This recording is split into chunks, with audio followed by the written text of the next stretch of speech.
वैद्युत संयोजी या आयनिक यौगिकों की विशेषताएं। नंबर 1, ये यौगिक आयनों से मिलकर बनते हैं, इसलिए आयनिक क्रियाओं में भाग लेते हैं। इनकी आयनिक क्रियाएं तीव्र गति से होती हैं क्योंकि आयनों से मिलकर बनते हैं। इन यौगिकों में अणु नहीं होते हैं। इन यौगिकों के गलनांक तथा क्वथनांक उच्च होते हैं क्योंकि ये विपरीत प्रकृति के आयनों से मिलकर बने होते हैं जो प्रबल आकर्षण बल द्वारा बंधे होते हैं, जिन्हें तोड़ने के लिए अधिक ऊर्जा की आवश्यकता होती है। इसलिए इसके गलनांक और क्वथनांक उच्च होते हैं। उच्च का मतलब अधिक होते हैं, ज़्यादा पाए जाते हैं। ठीक है। 5 नंबर, ये यौगिक जल में विलय होते हैं क्योंकि यौगिकों के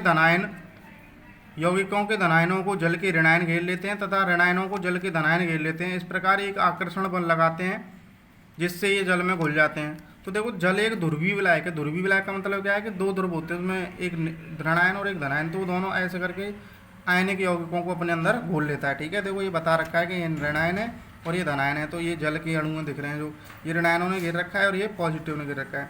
नंबर 6, ये जल में घुलने पर आयनों में टूट जाते हैं, इसलिए इनका जलीय विलयन विद्युत का सुचालक होता है। क्योंकि जलीय विलयन में आयन पाए जाते हैं, इसलिए विद्युत धारा प्रवाहित की जा सकती है उनमें। उसके बाद सहसंयोजक बंध। परमाणुओं के मध्य इलेक्ट्रॉन की साझेदारी होने से जो बंध बनता है उसे सहसंयोजक बंध कहते हैं। सहसंयोजक बंध बनने में कोई परमाणु साझे के इलेक्ट्रॉन के जितने इलेक्ट्रॉन देता है उसे तत्व की सहसंयोजकता कहते हैं। यानी जितने इलेक्ट्रॉन की साझेदारी होती है उसे हम सहसंयोजकता कहते हैं। जिन यौगिकों में सहसंयोजक बंध पाया जाता है उन्हें सहसंयोजक यौगिक कहते हैं। सहसंयोजक बंध 3 प्रकार के होते हैं: एकल बंध, द्विबंध और त्रिबंध।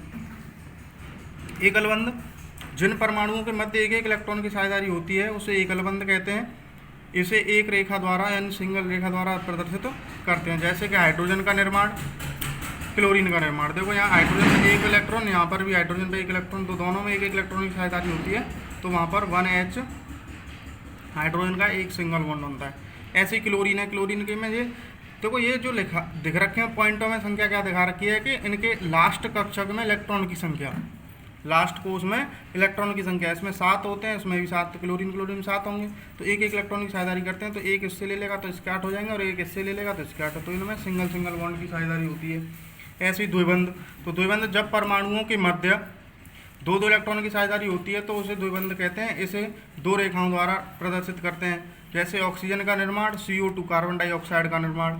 तो जैसे 2 इलेक्ट्रॉन, देखो इसमें 6 होते हैं, लास्ट में इसमें 6, तो 2 इलेक्ट्रॉन ये लेता है, 2 इससे लेता है, तो आपस में 2 इलेक्ट्रॉन की साझेदारी होती है।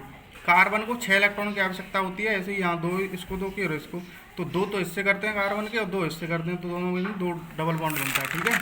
इन्हें द्विबंध कहते हैं। उसके बाद